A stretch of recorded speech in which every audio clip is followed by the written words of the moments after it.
Hi అండి, అందరికీ నమస్తే అండి. ఈరోజు వీడియోలో మటన్ కూర చూపిస్తానండి. ఒక్కసారి ఈ పద్ధతిలో చేసి చూడండి, చాలా బాగుంది.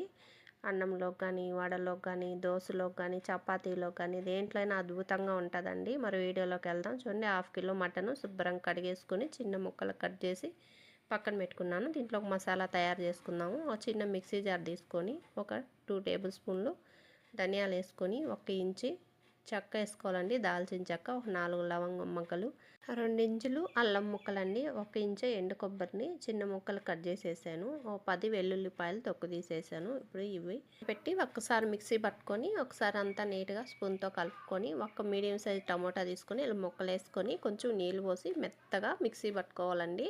ఇప్పుడు పక్కన పెట్టుకొని స్టవ్ వెలిగించుకొని కుక్కర్ గిన్నెలో చేస్తున్నాను.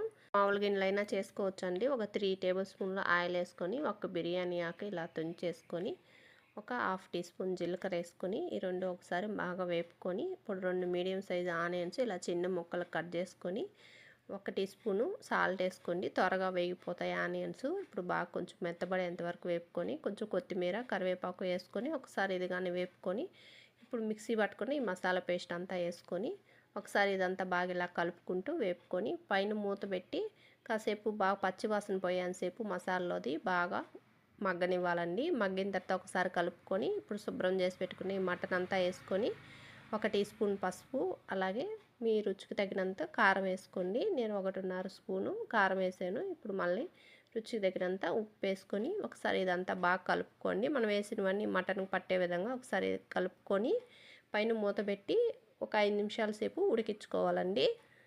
చూడండి, 5 నిమిషాల తర్వాత మళ్ళీ ఒకసారి మూత తీసి కలుపుకొని ఇప్పుడు ఒక గ్లాస్ నిండా నీళ్ళు తీసుకొని పోసుకోండి. ఇలా పోసుకొని ఒకసారి అంతా బాగా కలుపుకోండి. పైన మూత పెట్టేసి లిడ్ పెట్టి ఒక 7-8 విజిల్స్ రానివ్వండి మీడియం ఫ్లేమ్లో. చూడండి, విజిల్స్ వచ్చేసాయి. ఇప్పుడు లోపల వేడి పోయాక మూత తీసుకొని ఒక్కసారి మీరు మళ్ళీ స్టవ్ వెలిగించుకొని కొంచెం గ్రేవీ చిక్కబడేంతసేపు ఉండించుకోవాలి. ఒకసారి మీరు రుచి చూసుకోండి, సాల్ట్ కానీ కారం కానీ సరిపోయిందో లేదో సర్చ్ చేసుకోండి. నాకు సాల్ట్ సరిపోలేదు, వేసాను. 1/2 స్పూన్ గరం మసాలా పౌడర్ కూడా వేసానండి. అన్నీ ఒకసారి బాగా కలుపుకొని ముక్క బాగా మెత్తగా ఉడికిందో లేదో చెక్ చేసుకోండి. ముక్క చూడండి బాగా మెత్తగా ఉడికింది. ఉడకలేదనుకుంటే ఒక 2 విజిల్స్ రానిచ్చుకోండి. మళ్ళీ మూత పెట్టి చూడండి కొంచెం గ్రేవీ బాగా చిక్కబడిన తర్వాత కొంచెం కొత్తిమీర తరిగేసాను. ఒకసారి అంతా బాగా కలుపుకొని స్టవ్ ఆపేసి బౌల్లోకి తీసుకున్నాను. వేడివేడిగా మటన్ కూర రెడీ అయిపోయింది. అన్నంలోకి కానీ అలా దోశలోకి, వడలోకి, చపాతీలోకి దేంట్లోకైనా కానీ సూపర్గా ఉందండి. వీడియో ఇంకా మీరు క్లారిటీగా చూడాలంటే మా ఛానల్లో యూట్యూబ్ ఛానల్లో పెట్టున్నాను, చూసేయండి. వీడియో నచ్చితే లైక్ చేయండి, మా ఛానల్ని సబ్స్క్రైబ్ చేసుకోండి.